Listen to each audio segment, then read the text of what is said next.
Hey Morris, this is Greg Velez from Diving Deep LLC, and I wanted to provide some narration for this video. Do a little change from what I normally do, put some background music. I can always go back and redo that if you like and remove the narration, but I thought you might like to hear about some of the things that you're actually watching in the video. So I thought I'd do things a little differently this time.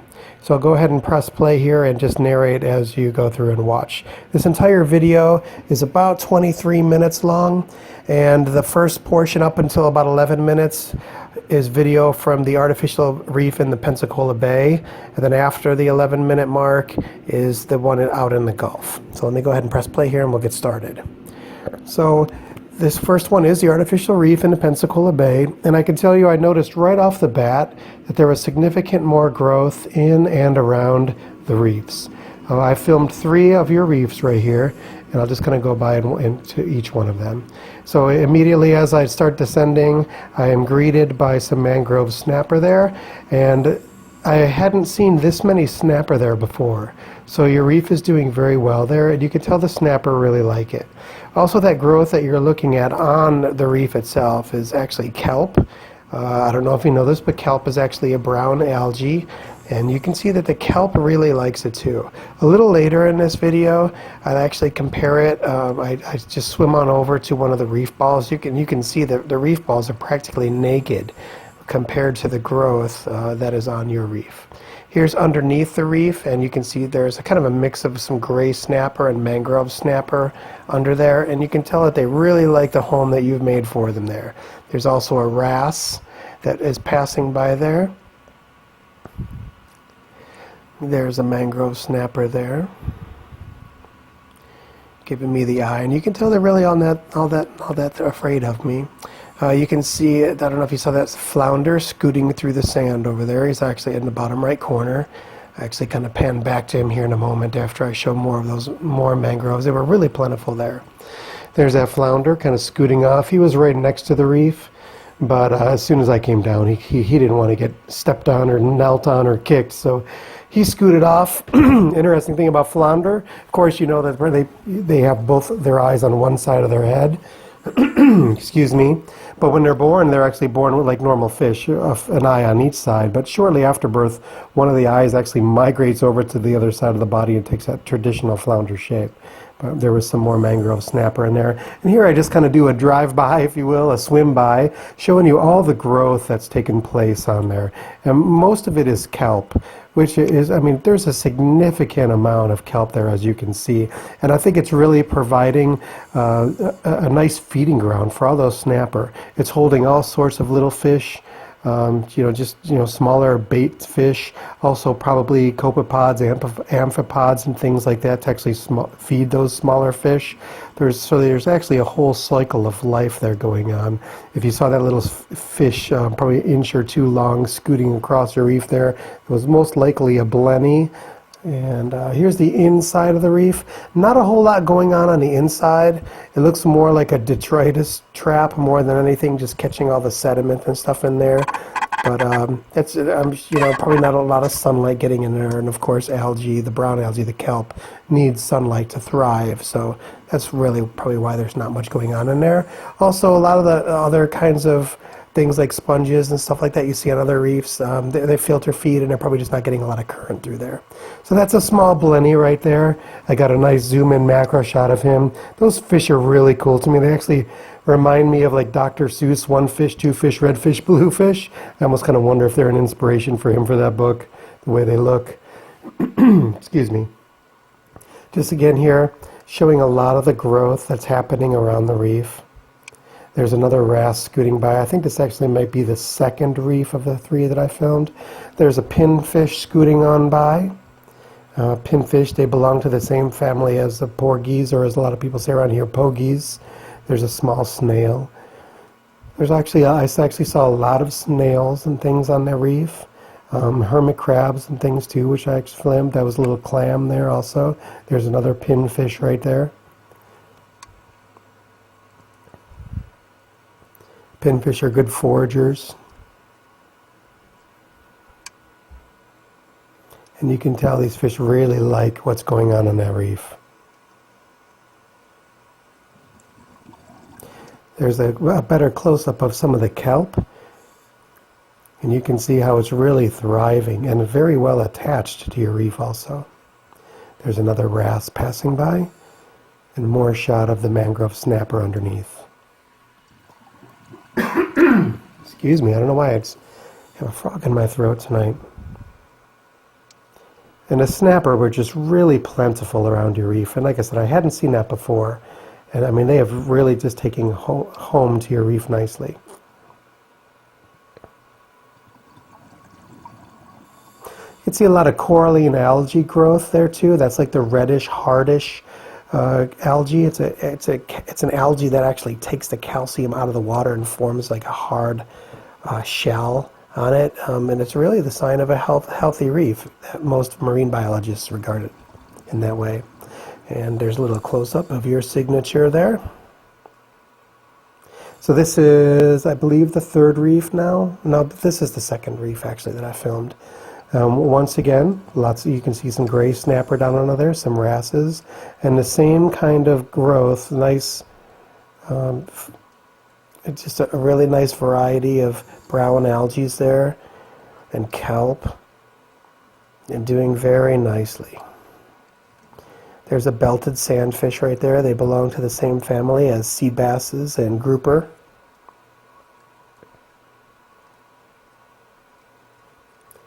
A nice wrasse passing by there. Very nice colors on it. Wrasse are very closely related to parrotfish. There's a nice hermit crab. That one was probably about, I'd say, 3 to 4 inches wide, that shell right there. You can see he pokes his eyes out here in a moment and takes a look at me. Their eyes are so neat. They're on stalks. And sometimes they clean their eyes a lot, and when they do, they actually kind of fold one down and then let it bounce back into place. They're really neat looking. I call it blinking. Unfortunately, he didn't do it for me there, though. And the pinfish comes across the screen, and I do a back zoom there just so you can see more of that vivid growth. This was shot on the high tide, basically the tail end of the high slack tide. So, I was really gunning for that perfect day when we went out there yesterday on May 8th of 2017. It was just good conditions, low wind, and I can catch a high slack tide at a decent part of the day. So I really wanted those ideal conditions so we could really get a good look at your reef. This is the third reef here. Once again, those snapper are just all over the place, as well as the wrasses. And the 3 reefs that I filmed there, they're very close together. I'd say less than 10 feet apart from each other. And surrounded by the reef balls here too, which you'll see here momentarily. There's a cup coral. And typically during the day, these cup corals, their polyps aren't extended. They're more like night feeders, so that's when those polyps come out. And that's a toadfish right there. People around here more commonly call them mother-in-law fish because they are so wonderfully attractive. I don't know why they call them mother-in-law fish. My mother-in-law is a beautiful, wonderful woman. But anyway, their mouths are really neat too. How they have that seaweed looking stuff for a beard. Really cool fish. They're also called oyster crackers. Oyster crackers. They have very strong mouths and can literally crack oysters to get the meat inside. They're pretty fearless too. You wave your finger right in front of them and they'll try to take a bite of it.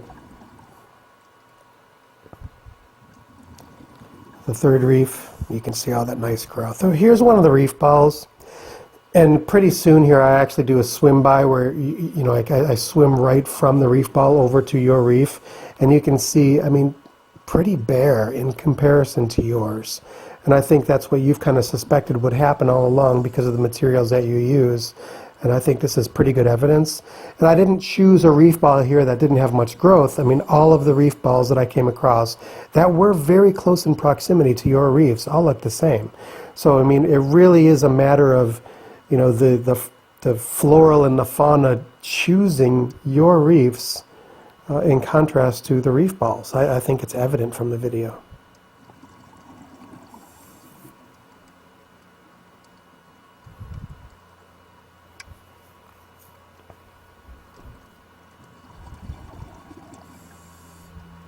And I think that gives a pretty good picture of how your reefs are doing. there in the bay.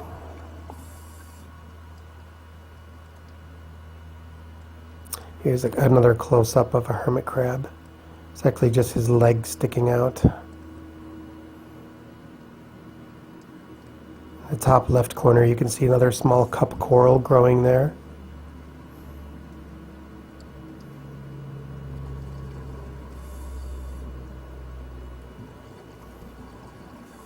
And if you're wondering, yes, I am using lights. However, it's so shallow there. I think these are actually down about between 8 to 10 feet. So on a day like the day that I was, that I chose, a lot of sunlight was still passing through the water. So much of that really is natural sunlight on a calm day at a favorable tide. So here's once again going from your reefs. These are other reef balls, and they even have less life on them than the other reef ball that I filmed. And I mean, you can see, even in such close proximity to your reef, they are relatively bare in comparison. And you don't see those snappers swimming in and out.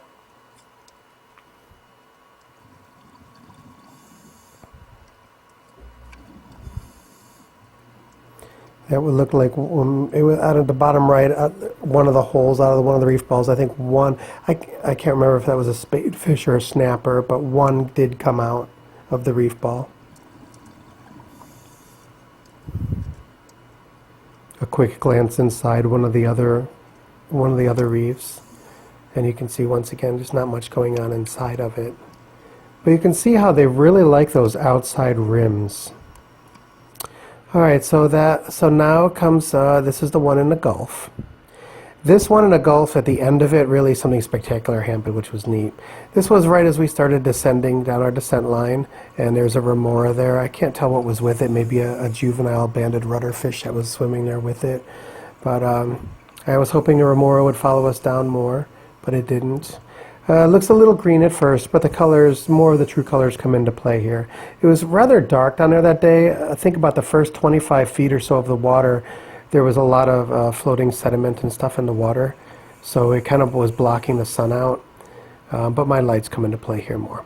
So those real plentiful fish, those are ruby red lips. So if you've ever gone fishing and you're on a very healthy reef, they're like little bait stealers. They call them ruby red lips because their mouth parts actually extend out a little bit. And when they do so, they're very bright red on the inside. So hence the name ruby red lips. The triggerfish, there were two large triggerfish on this one again. And there were other times when I went down too. I'm really going to have to compare this video to the other videos that I have and the markings on them and see if they are the same. I think they may be, and these were particularly large triggerfish that were on there. Lionfish, you can see some there too. And I think I counted 4 or 5 lionfish on this, relatively large adults. I didn't clean them off on this one at the last time I talked, and you said no, just go ahead and leave them, just to see how things are going. But maybe next time, I can go down there and get rid of those for you. But you can see, and the ruby red lips are much more plentiful on this dive than in the past. And you can see also how they kind of prefer that outside overhang area. And the triggerfish actually just love that. They feel very well protected up underneath there. And you can also tell too how it really hasn't sunken into the sand too much. Now that right there, that's a red snapper, believe it or not. As you go deeper under the water, I'm going to pause it here. Well, I won't pause. But as you go deeper under the water, you lose the color red first. So the red snapper actually look white down under there. Now that second fish after the snapper, those were soapfish. And soapfish also belong to sea bass and grouper family, and they call them that because their skin is kind of velvety, almost like soap. So that's a butterfly fish right there. There was a pair of 2 of them, and that's the way they often travel. You see them in pairs, in mating pairs. Beautiful coloration on that. Probably large too, probably about 5 to 6 inches tall. There's a lionfish. Puffer fish down inside that hole, but I get a closer look at him there here in a few moments. There's a lot of nice life going on there. Much of the reddish orangish color that you actually see on the reef are sponges. Some of it, like the orange, is a fire sponge. Or actually, if you get too close and agitate it too much, and it'll actually, you can feel it kind of itching, slight burn to your skin a little bit. Nice lionfish shot there. And you can see here, I mean, really how large that triggerfish is. It's really a large triggerfish. And they call them triggerfish because of the two spikes up on their head. They kind of work in unison, almost like the trigger of a gun. And what they're there for is really for defense. If something is trying to attack it in defense, or if it's something is trying to eat it, it'll actually put that sharp spine upwards to poke the inside of a predator's mouth, or also to make it appear bigger. That, well, again, is a red snapper, believe it or not, but they look white down at depth like that.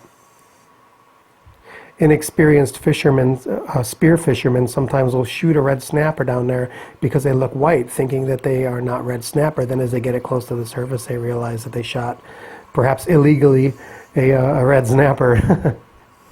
So those right there, those are called fireworms. Some people also call them bristleworms. And they call them fireworms because they're covered with those tiny little hairs. Some of them you can't even see, they're so fine, and they penetrate your skin so easily if you're not careful, and it gives it like a burning sensation from the toxin that it releases.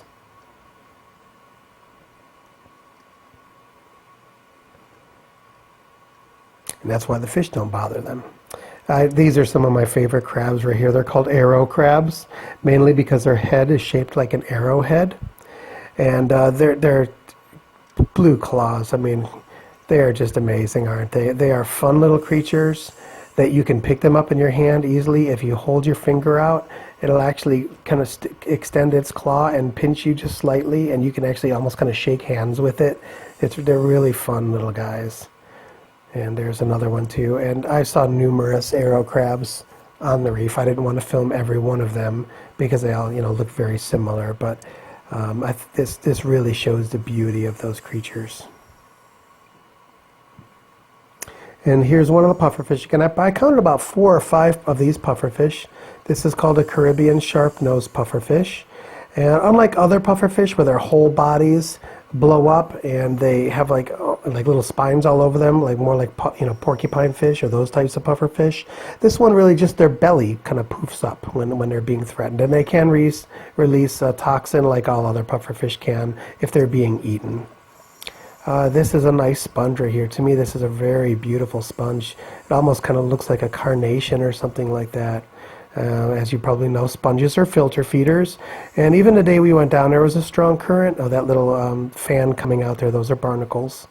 So every time I've been there, there's been somewhat of a current, so it takes a lot of particles through there, and I think that's really why there's so much sponge on there, just because of the nice currents that pass through that area. Just off to the side, showing some of the fish going off. And there's another soap fish right there.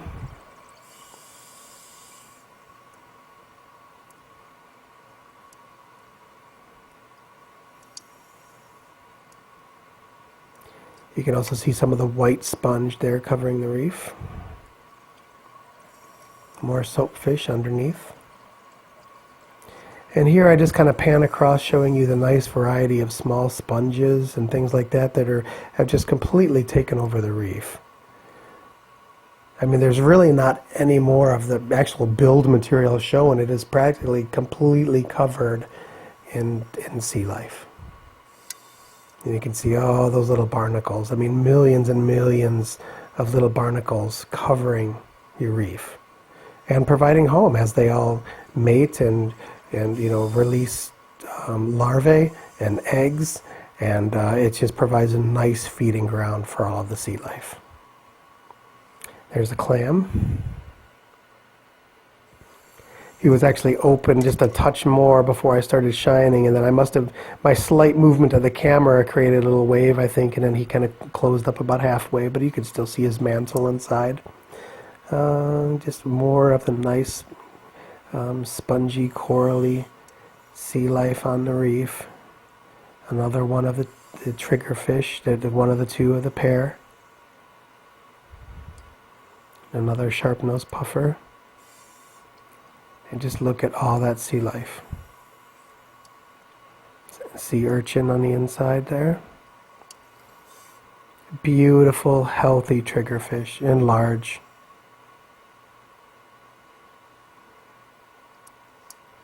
There's a porgy. There were a few of them, but they were kind of keeping their distance. I imagine when I would leave that they would come closer. There's a damselfish that's swimming by. It's actually called a two-spot damselfish. They can say, I know you'd think one because that's one you see, but they consider one of the other spots being the actual eye of the fish. There's a belted sandfish. There's a cup coral, and you can see it's much larger. That one's probably about 5-6 inches across, and they had these beautiful little crabs on the inside. It's very tiny. I'd say probably half an inch long or so, but I was able to get some nice micro shots of those cool little guys hiding in the coral.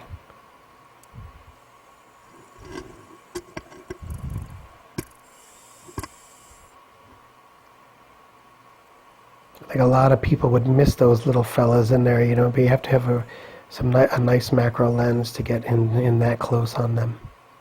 Maybe they were probably ½ inch to 1/4 inch, and there was a pair of butterfly fish there.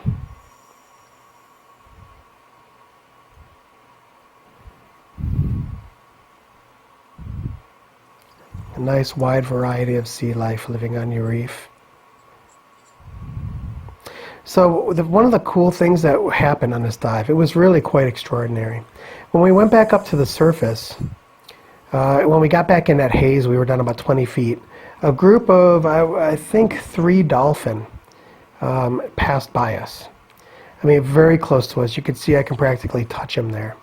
When we were coming up, we were actually off of the ascent line. The current took us off a little bit. We were probably 50 yards from the boat. We had to swim back against the current back to the boat. You can kind of see it in the distance over there. And the dolphin stayed with us the whole time, much of the time within touching reach.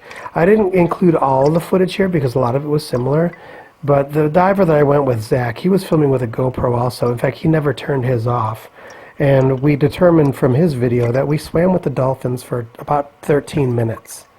And what was fascinating was that they always stayed close to us, almost leading us back to the boat like they were concerned because we were in somewhat of a strong current.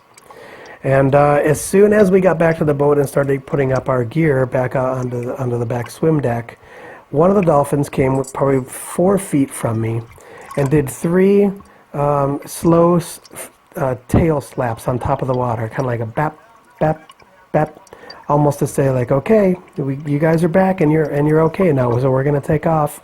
And I just almost kind of instinctively slapped the water with my hand 3 times in return, and then they just gently took off to the front of the boat, and we didn't see him again after that. It was really like a once-in-a-lifetime kind of experience there. I've have probably over 5,000 dives in my lifetime, and I've seen dolphins underwater probably a total of 4 times, if I recall correctly, and all of them were dolphins passing, you know, once, and that was it. Never an experience like this. So I really do think it was like a once-in-a-lifetime kind of experience. I mean, how long they stayed with us, and it was like they were actually helping us and taking care of us, which was fascinating. And you know, and this happened right over your reef, so that's way cool.